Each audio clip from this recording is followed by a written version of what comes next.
கிறிஸ்துவம் போதனை செய்யுது.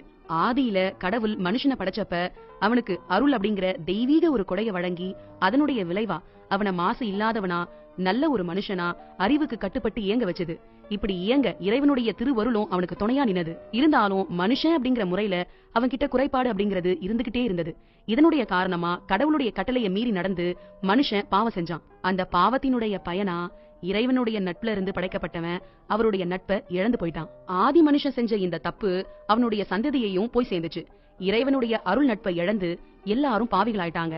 இந்த நிலைய ஜென்ம பாவம் அப்படின்னு கிறிஸ்துவ சமயம் சொல்லுது.